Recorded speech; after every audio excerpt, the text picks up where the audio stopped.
Welcome to My Wild Magic with me, your host, Adrienne Cobb.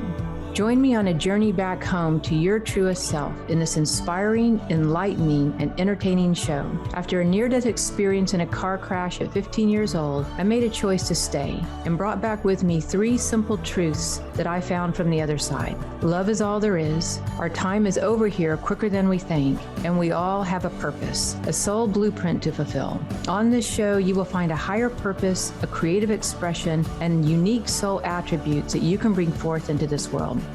Stay tuned with me for the next hour and find your higher purpose on My Wild Magic, starting now. Welcome, everyone. Thank you for joining My Wild Magic with Adrienne. I'm Adrienne, and you are listening to Transformation Talk Radio. And today on our show, we have Nova Deboer. And she's really a woman of many talents, I think. She does do an amazing massage. She does amazing body work, energy work. She works with high frequency star beings, Lyrans, Syrians, you name it. She probably is willing to work with them. They're all pretty cool. But one of the things that she has a unique gift for is helping people to understand their dreams and being able to use her intuition to kind of help decipher our dream space. So welcome, Nova. Thanks for being on the show today. Yeah, thanks for having me, Adrienne. Yeah. So, wow. So when it comes to dreams, what's your basic philosophy of that? Like some people believe in them. Some people think they're worthless. Some people don't remember them at all. Some people live by them, like they make decisions based on them. So what's your kind of basic? Yeah. I think whether dreams are just your subconscious chewing on something throughout your day, or whether they really feel like your guides are talking to you. I think our dreams speak in metaphors. And, when it comes down to interpretation, if some people either, don't think their dreams are real or don't want to interpret, and I say, don't do it then. But if you want to open up to that wisdom of the subconscious and open up in interpreting your dreams, they speak to us in metaphors. And all the imagery is in metaphors. And so once we learn the language that our dreams are trying to talk to us in, I think that's a big key to unlocking their power. Yeah, because they are pretty symbolic, right? I mean, for sure. And then some people, so you're thinking with a metaphor, meaning sort of like, what does it sort of symbolically mean? Is that what you mean by metaphor? Yeah, like the metaphor being like this, the dream symbols that we have are just like a metaphor for what's going on in our life at that time. Yeah. Okay. So I'm just thinking about my dreams from last night. And then I also noticed that if I want to do dream analysis and dream work and really incorporate that, it's pretty easy once I go to bed at night and decide, I want to remember my dreams. I wake up in the morning in that lucid kind of state and really focus on it. And even if I just get a glimpse of something, you write it down or you think about it. And it seems like then your brain is like, oh, she wants to do dream stuff. And then it seems like the mind really starts to cooperate the minute you set your intention. Is that true? Like for people who don't know how to do dream stuff yet? Yeah, absolutely. I feel like the subconscious is it's this like wealth of knowledge and wisdom that's waiting there for us to tap into it. And sometimes just setting the intention to remember our dreams, really having a good practice around writing them down, that can really help unlock the wisdom that's already there. Yeah, especially I think if people do morning pages and stuff already, it's a really great time just to incorporate that in. Yes, let's jump right in. Let's just go right off the deep end right now. So I had like insane dreams last night. I went to bed like 8:30, actually. It took me a little while to get to sleep.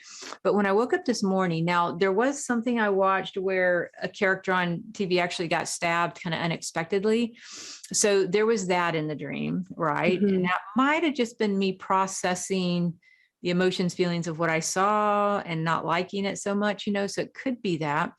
But then the dream went on, and this was because I want to work with the metaphor part of it with you. So in the dream, there was a female sitting kind of across the room on a couch, somebody I'm close to, right? And so they were sitting across the room, and then I was sitting next to these 2 friends of mine, these 2 guy friends of mine, and they're together in a relationship, right? And this other person, you know what I mean, I'm close with, right? So, but they were all wearing red shirts. Hmm. right? So they're all wearing red shirts. And for some reason, I'm kind of looking at sort of sitting with these two guys sort of in a safety, almost like a father figure type position, right? Mm-hmm. And what happened? But this was the weird part of the dream, is that we started moving the air like the elemental kingdom. We started moving it with our breath. And one of the males was like blowing, but when he blowed, there was all this energy that would move and circulate. Then the other one would do it. And then we all started doing it, including the female. So it's like we were using it like it's every once in a while. I have dreams where I'm controlling the weather or the elements, like I'm participating with it, and maybe not controlling it, but participating. So there. So metaphorically, we got a bright red color is totally stood out. Father figure type energy, relationship type energies, and then this circling of wind, like it was clearly a circle, and you could see the wind became energy. Mm-hmm. So immediately the first place my mind went was red, I mean, is a color of power, but also the fire element and the synergistic relationship between fire and air. You had these, people wearing red. They're the fire element blowing the air. There's this synergistic relationship between fire and air. The other question I want to ask, and I think it's really important in interpreting any dream, is what were your emotions in the dream and immediately upon waking? Yeah. So in having it, I was seeking a sense of safety, right? I could tell by the way I was kind of leaning into the two friends. I was kind of seeking a sense of safety in the dream, and overall, kind of like a father figure type thing. And when we were blowing, at first it was like practicing that, oh, I can move this energy. And then I could see it visually like silver or gold streams of light. Right. And then I felt empowered. So I started out almost kind of inner childlike, kind of like feeling like I needed protected, and then feeling empowered and like, oh my God, I can do this on my own. Yeah, gosh. And there you have it. It sounds like it's a dream.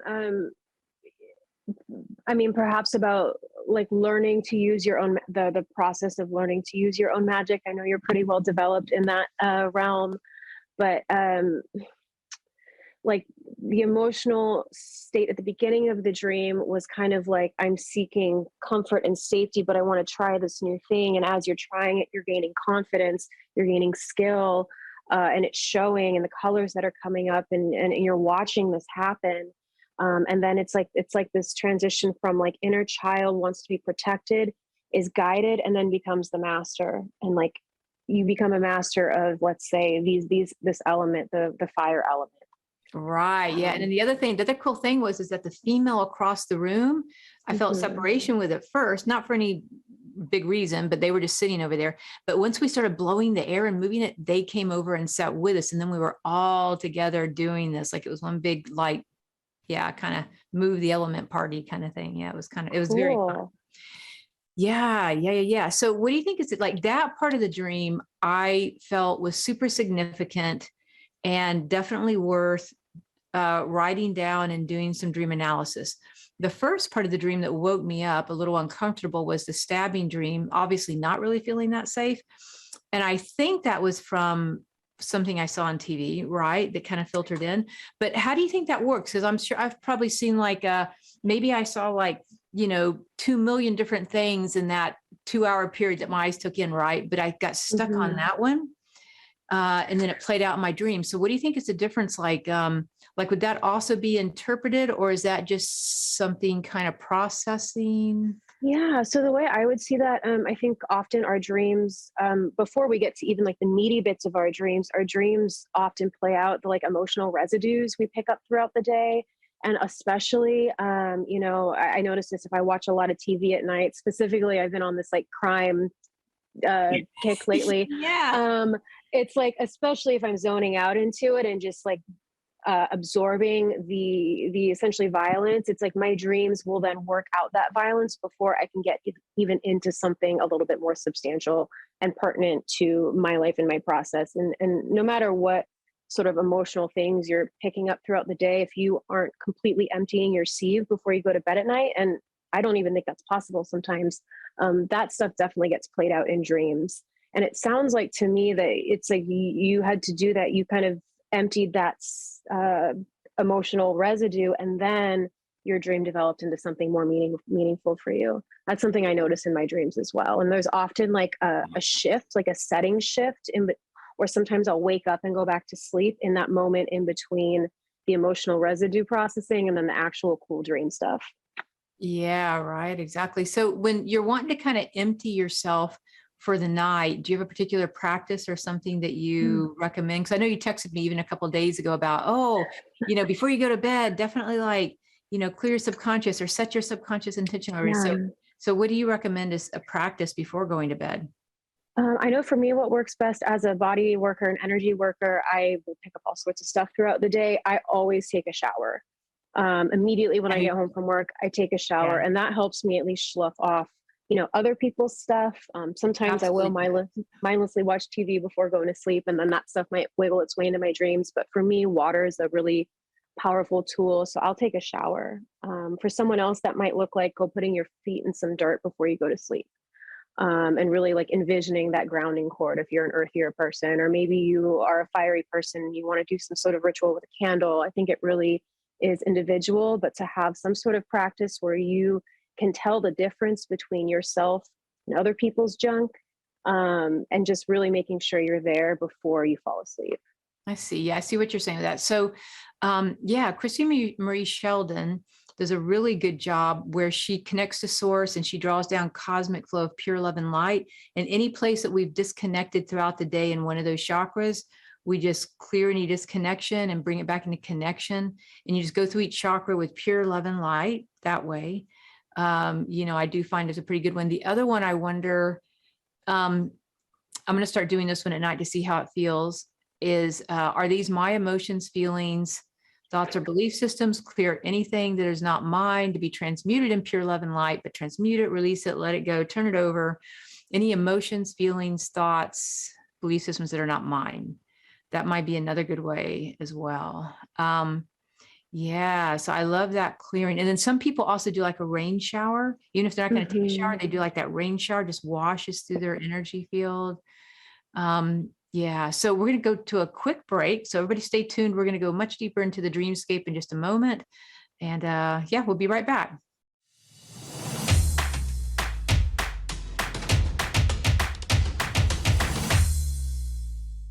Okay, welcome back. I am Adrienne, and we are here with Nova Deboer. And she's an energy worker, intuitive, works a lot with her third eye and different star systems of energy, and is kind of just got a special gift with dreams. So, Nova, we were going to talk about, it sounds like a little bit about, I'm curious about the emotions of dreams. Like some dreams just bring up, I'm very emotional, and I'll have a dream and be mad at somebody the whole rest of the day if I have a bad dream and it upsets me, and they won't even know what's happening. I'm like, talk to the hand. I had a bad dream, and that's it now until I work through it. So what happens when we have emotions and dreams? What do you think about all that?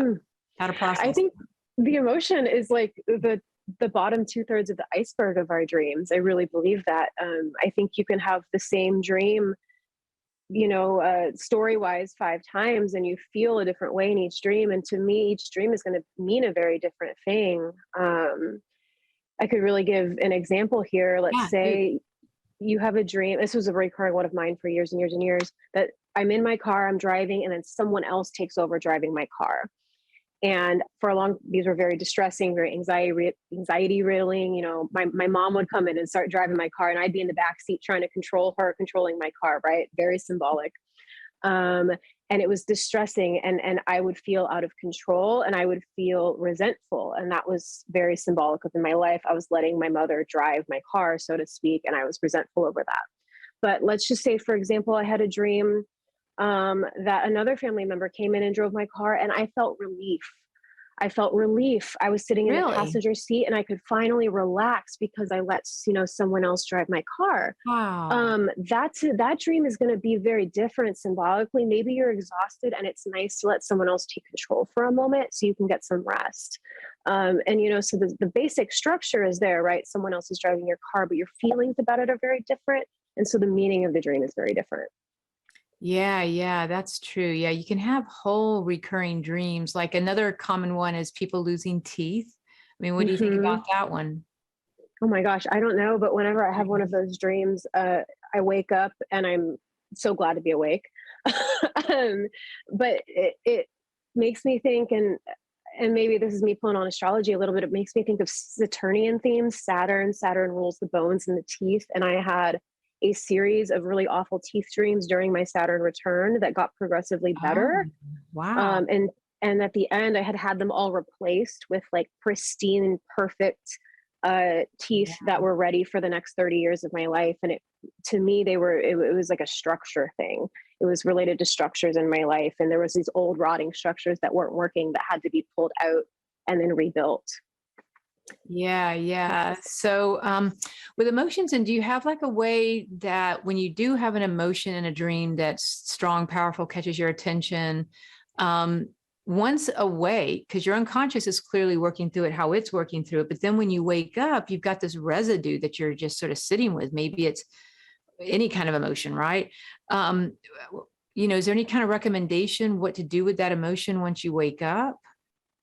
Gosh, If you're still kind of processing it? yeah, I think it would depend on the emotion in the dream. I think sometimes we wake up from the dream feeling the same as we felt in the dream. And sometimes we wake up from the dream feeling very differently from how we felt in the dream. I think it really depends. It's a case by case. I usually wake basis. up feeling very similar to the dream. Like that Yeah. threshold between dreaming and waking up is not, you know what I mean? Like usually I have to wake up and then it takes me a little while to move through whatever the emotion is, whatever it could be actually. I think the key to moving through it is to identifying where that dream is a metaphor, what that dream is a metaphor for in your life. And once that kind of clicks, it's easier to feel and process and digest and take action if needed. If we have a dream, I don't have these dreams, but it's just a really common one. The people will have the dream that their partner's cheating on them and they wake up and they're pissed at the partner kind of thing. More so than that actually being a dream about that happening. That's a dream about insecurity in your life or feeling disconnected or whatever. And so getting at the root of why you're feeling that versus the dream story per se. Does that make sense? Yeah, because that's true. Sometimes I will get so into the story, the drama of it, versus what's going underneath. In the minute, that's true. The minute, I'd say probably for me, what kind of helps is if I just do some deep breathing and I'll breathe into the dream state, but I'll try to get beneath the dream state into the feeling body, like breathing down into the belly, down into the navel area, and just letting myself almost kind of open to whatever it is underneath it. That seems to be really where I find the most peace and the most understanding about the dream itself. And if I keep it kind of superficial, I kind of spin out a little bit, whatever. Exactly. If it's a good dream, I'm like, oh, I should go do that. Or if it's a bad dream, oh, yeah, whatever. So, I think for people who are very empathic and emotional empaths,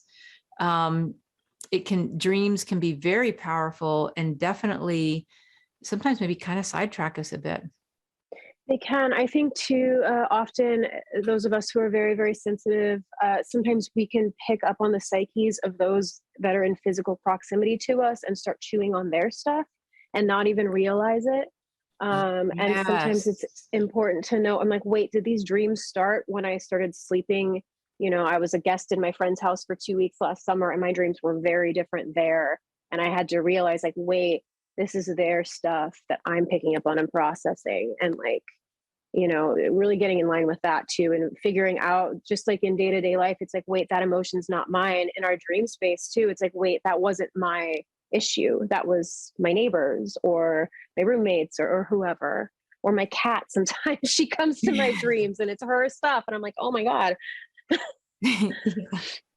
Yeah, right. And the cat would say, oh, no, I think that's your stuff, actually. You're just projecting onto me. So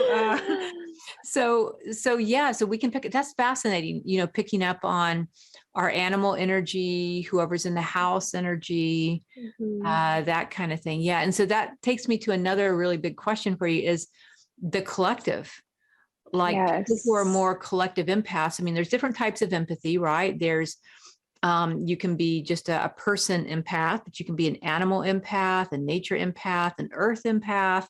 a global impasse. So there's these different types of empathy people can have. And some people really have all of them. You don't have to choose. You can take on all of them.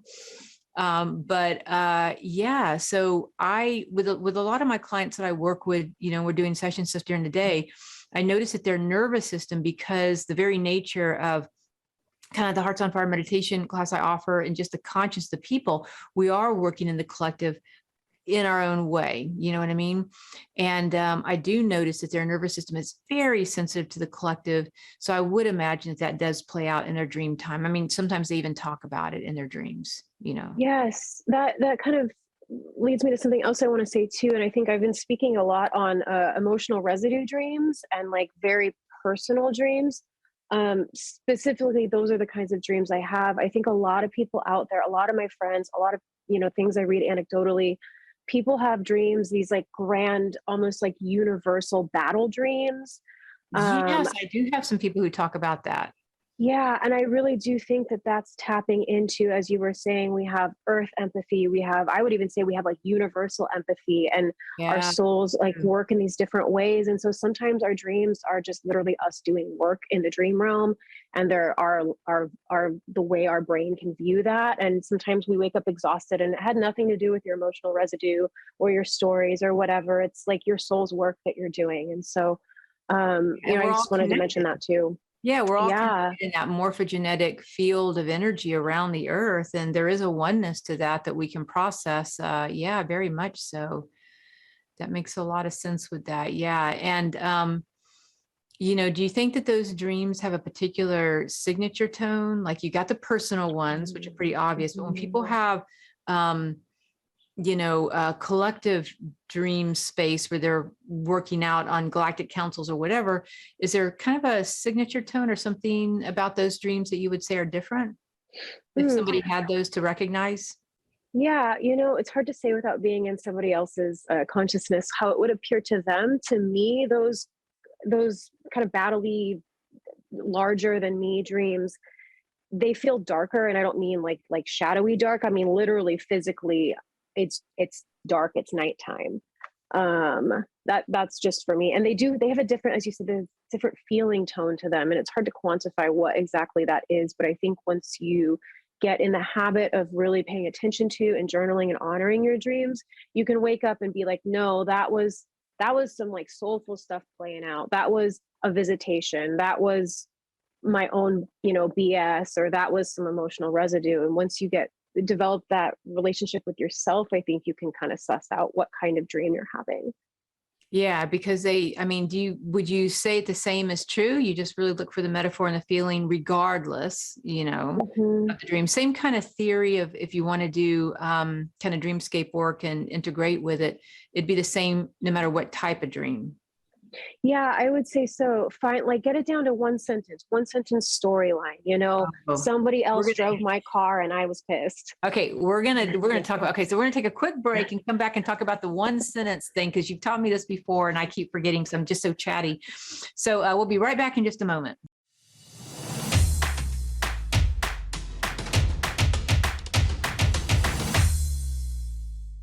Okay, welcome back. Thank you, Nova, for being on the show today and helping us to move through our dreamscape.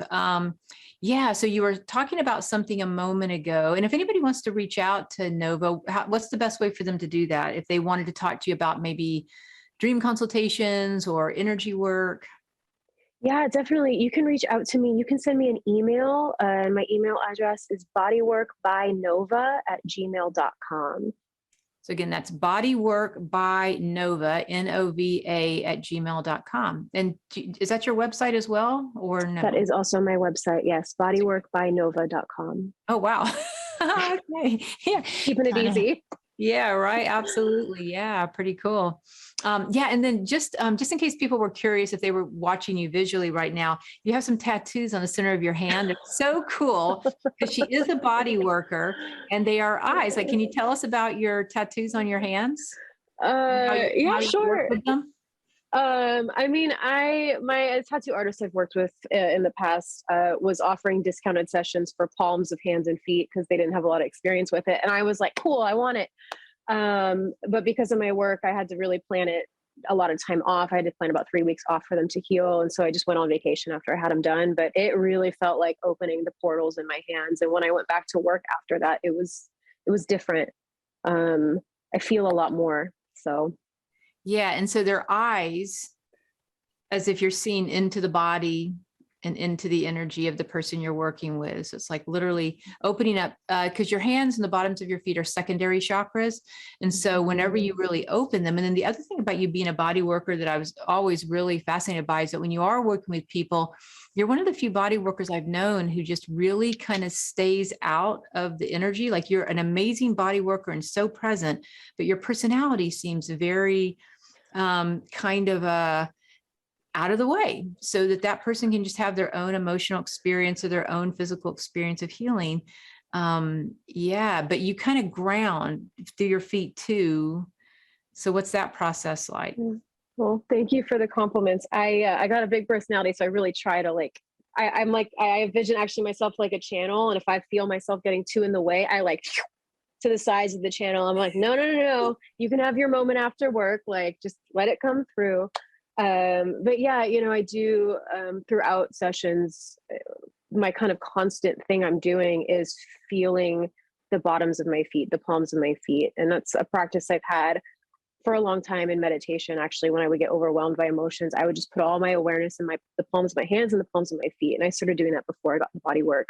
And that just really helps me kind of like to the sides of my channel and like stay out of the way and just let whatever wants to come in, come in.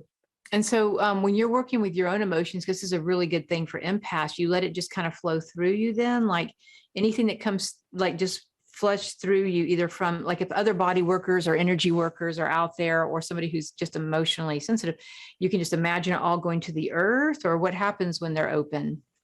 Sure. Yeah. I actually tell this to I work on a lot of very sensitive people and say this to my clients all the time, in that like, as a very sensitive person, you're never going to not feel other people's stuff, but you don't have to let it stick to you. And so when you feel emotions, if you can't tell if they're yours or not, just bring awareness to your foot portals.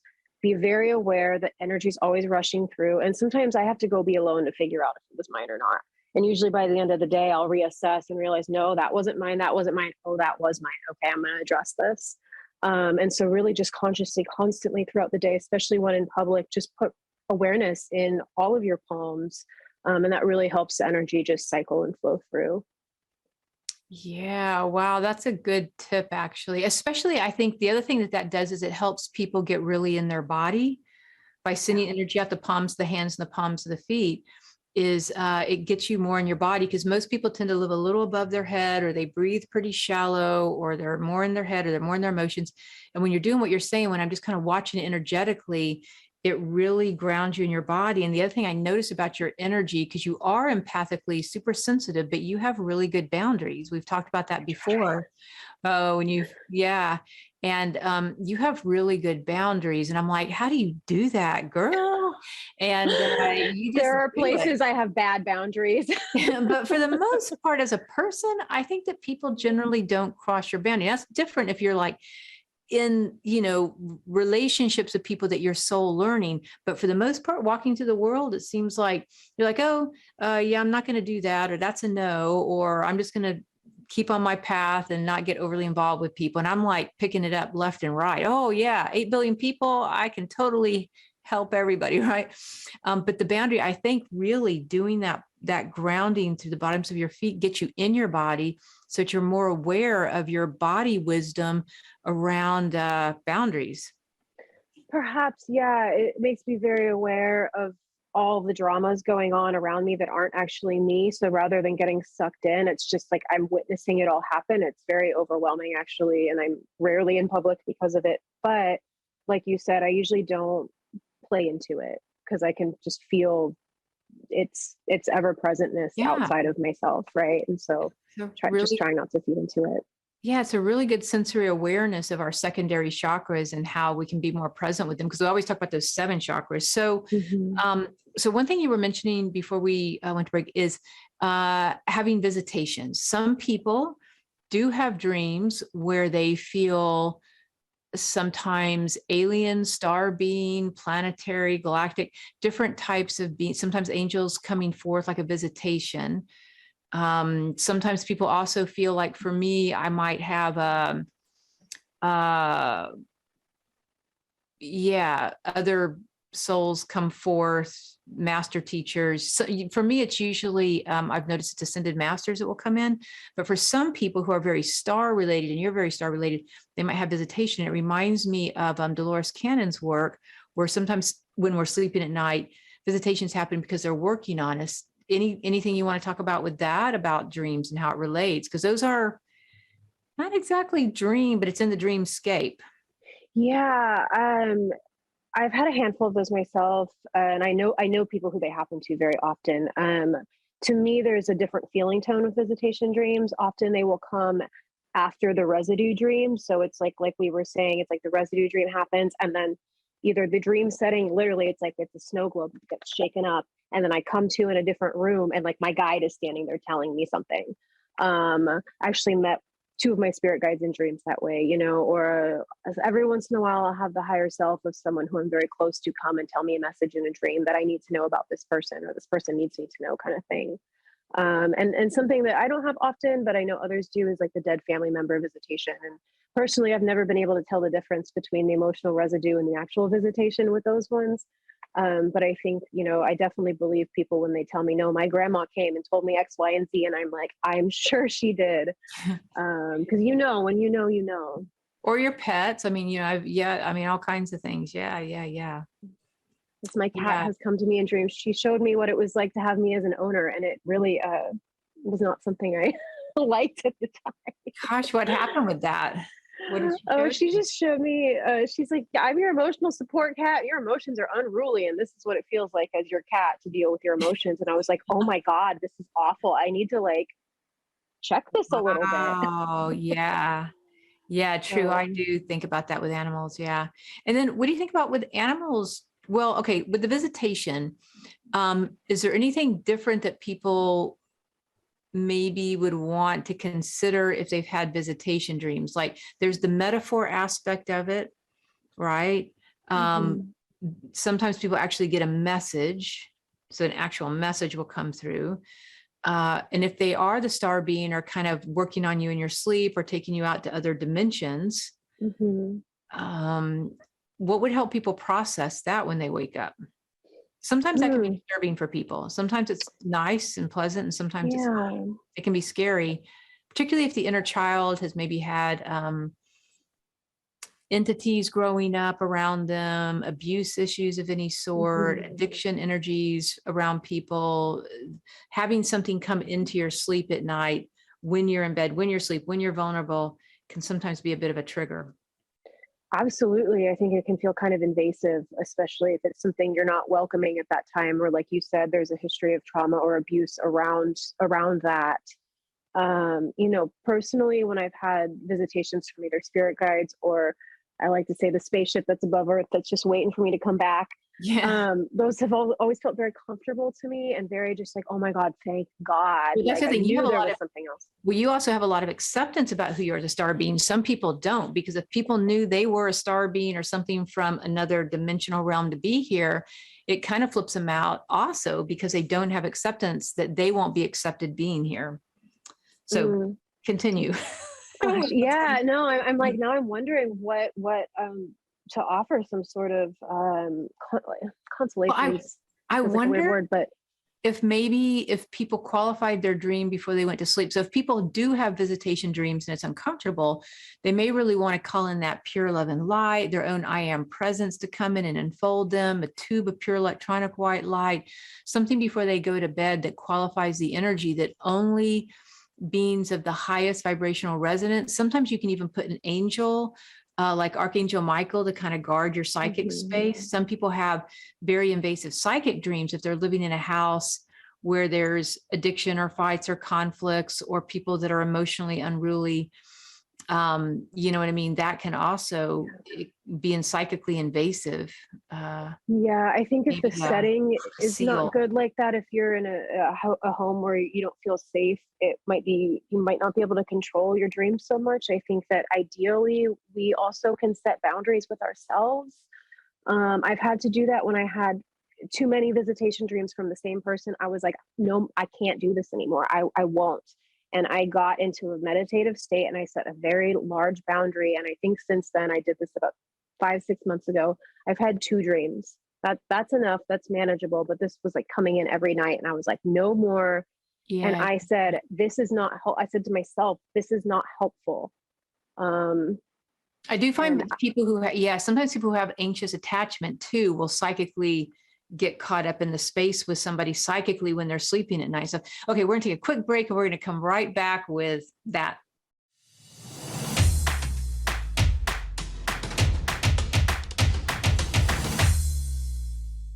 All right, welcome back. I am Adrienne. You're listening to My Wild Magic. And if you would like to check out a really strong meditation practice and learn how to tap into some of these higher dimensions of energy, you can visit my website at mywildmagic.com. Again, that's mywildmagic.com, and check out the Hearts on Fire meditation program that I offer.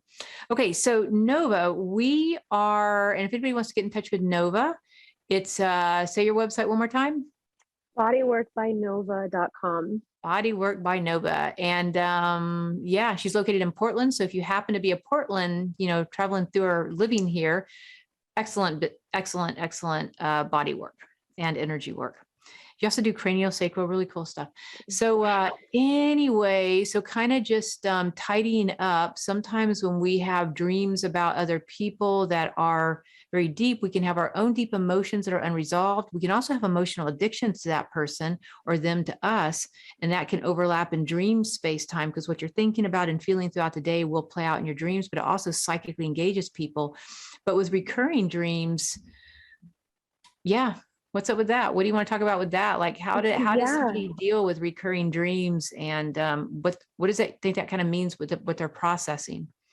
Yeah, so I've had a few bouts of recurring dreams over my life, and I was thinking about this a couple weeks ago when we were talking about doing the podcast and realizing I think recurring dreams happen in part. It's obviously something our subconscious is like, look at this, look at this, look at this, look at this. You're not looking at this. Let me show you another way. And usually they're really, for me, they're pretty distressing when you have these recurring dreams. And it's like, I think part of the reason why they're distressing is because we're not getting it. It wouldn't have to be recurring if we got it, addressed it, moved on.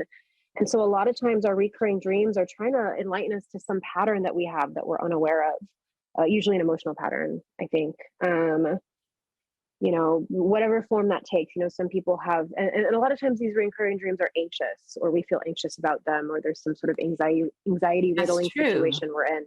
That's true. Yeah. With all my recurring dreams about my dad, dreams about water chasing me, and dreams about having to go back to high school. Yeah. They're all emotional, all stressful, all anxious. Yeah. True. So you look for how would you do a metaphor in a recurring dream? Like, what do you kind of? So I would do it the same way. I'll be honest here. I had this recurring dream for about 3 or 4 years about bathrooms, and I would go in this bathroom and it would be disgusting. And I'd be trying to find a clean place to use the bathroom. And I'd go deeper and deeper and deeper, and it would get grosser and grosser and grosser. And these went on for years, and they changed form as what I was working on changed form in my waking life. And at the root of the issue was I couldn't release. I couldn't release because I couldn't find the toilet, right? There wasn't one clean enough. I wasn't in a space where I felt safe to release. And there were just many different, like I said, symbols are like the icing on the cakes. The little symbols and nuances in each dream were a little bit different, but this was a recurring dream 2 or 3 times a week for 3 or 4 years. Wow, that's intense. Yeah. And it was disgusting. Well, I mean, I would imagine as an empath, as high of an empath as you are, and that's kind of your own learning curve of managing that empathy, because it seems like when you're going to the bathroom and it's just dirty, it might be a lot of other emotions around you, a lot of other people's stuff that you don't feel, you know what I mean, that there's no safety for you just to release and all. Yeah. And let go of what your own emotions and process. Right. And because this was a blind cycle within myself, the dreams were recurring. I couldn't release because I wasn't aware energetically, consciously of what I was doing to cause this dream. And once I became aware, I haven't had one of those dreams. I had maybe 2 in the last calendar year. Yeah. Yeah, that is awesome. Okay, so then when you get into lucid dream, that's a different type of dream state too. So there's the visitation type dreams, there's the processing dreams, it's just your body, your just whatever happened in a day. But lucid dream is a whole different type of dream where what you're like more conscious of being in your dream and interacting with it.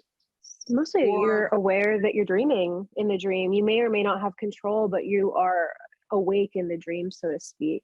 And in my experience, we can be lucid in all kinds of dreams, whether they're residue dreams, subconscious dreams, visitation dreams, larger scale, universal dreams. We can gain lucidity in all of those.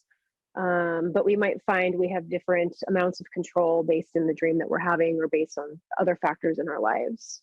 So what do you think it takes for somebody to have more of a lucid dream where they are more consciously awake in their dream time? Like, is there any practices or, tricks of the trade that you recommend? Sure. I mean, there's all sorts of stuff online. People have all these like tricks and hacks. But in my experience, the most lucid dreams I have been when I am the most lucid in my waking life and I am the most present and aware that I am awake. I'm not just on autopilot. I'm just very lucid. Another tool that I've used is mugwort. Using a mugwort tincture before I sleep, I almost always go lucid in those dreams from that night. So, if people are into plant allies or have worked with plants at all, mugwort's a really common one people use for dreaming. Yeah, it is. Yeah. And it's, is it more Native American or does it go back to India? Like, I wonder where it goes from. Yeah. I know it's Native American. I think I've seen it there for sure in some of the more, American cultures, but yeah. I want to say it's cross-cultural. It's been used in a few different ones. Yeah, for sure. Right. So more of a shamanic journeying with mugwort. Yeah. And just, tincture, tea, that kind of thing. Right. And does mugwort also just make you kind of relax in general, or is it hallucinogen? Do you know, or? No, I don't think it's psychoactive in that way. I like the smell of it. So often I'll use it, in place of, other smoky, smudgy things. I like to use mugwort. And some people also do have it as stuffed in little pillowcases by their bed too. Yeah, that's a great one. Yeah. So I wonder with people who have the capacity to be lucid dreaming that they are, I wonder if they have a natural outlet that like Jessica, our producer, was just saying that she has it. I know somebody else who does a lot of active, like just naturally gifted at lucid dreaming. And they're both very like they seem like they're very visual, very clairvoyant, their third eye is very gifted, very open. I wonder if that makes a big difference just in terms of people who do lucid dreaming. I would imagine, yeah, the people in my life who are all very creative people too, or people who just have very rich dream lives often speak of being lucid often. So I do think it's something you can cultivate, but I think some of us are a little bit more predisposed to having it come naturally than others. Right. And it wouldn't take much to turn that switch on, I guess. Yeah. Right. Okay. So then you mentioned also about a one sentence, like if you have a dream and you want to do journaling. So what's the one sentence way of analyzing your dream? Yes. I feel like this is such a good topic to just end on because it's a great, like across the board, no matter where your dream is coming from, no matter what the deal is with it. And Adrienne and I were speaking off mic, and she was saying something about like, it's just so hard to like get past the paragraphs. I just want to write paragraphs and paragraphs and paragraphs. And I say, great, write paragraphs. But after you've journaled everything you can think of about your dream, reduce the story down to a sentence. I shared earlier about the car dream. So my sentence would be, somebody else drove my car and I felt freaked out about it. How does turn that sentence into a metaphor and apply it to your life? And usually when you really reduce it down to one sentence, it becomes pretty easy to see the story in your life that your dream is trying to talk to you about. Okay. So like we started with my dream, right? And I'd be like, paragraph, all these things happen, right? But at the bottom of it, because I've been thinking about it as we've been going through it, right? So basically, somebody was sitting across from me in the room. And when these other people who I felt safe started showing me how to blow this air and it was moving energy, what I've noticed just in talking to you is like, oh, if I just talked to this person, it would clear the air. So Right. blue air and everybody came together. Like, so the metaphor would be, so what would the sentence be like? So the sentence in your case would be something like, I sat apart from my friend, but as we gained confidence, and it's so hard now that we kind of figured it out, but like, and blew as we cleared the air, we came together. It might be, then the dream would be saying like, maybe you need to have a conversation that you feel separate right now, but then by having this conversation, you'll feel closer again. Yeah. And it was just fun and friendly, and there was nothing really wrong, but it just added to this fun, friendly feeling. Yeah. Mm-hmm. That's awesome. Okay. And so then the metaphor would be clear the air, just right. And so often I think our dreams speak in figures of speech like that, where it's clear the air, or you have a little parrot on your shoulder that keeps talking. I'm like, what are you parroting? Whose beliefs are you parroting? Right. Often they're punny. Our dreams can be punny. They can be, yes. Depends on how witty each of our little brains are, right? That function with us. Okay. So thank you so much for being on. If anybody wants to get in touch with Nova to do some dream analysis or energy work, bodyworkbynova.com. So thank you so much for being on, and fascinating. And stay tuned for next week. Thank you, Adrienne. It's been wonderful. Yep. Thanks for tuning in to My Wild Magic with me, your host, Adrienne Cobb. Each one of us has a soul purpose on this earth and a higher purpose full of creative expression and unique soul attributes. Make sure to tune in next week on transformationtalkradio.com to continue your journey home to your truest self and pursue the path of unconditional self-love. If you would like to learn more about me, visit mywildmagic.com. Again, that's mywildmagic.com.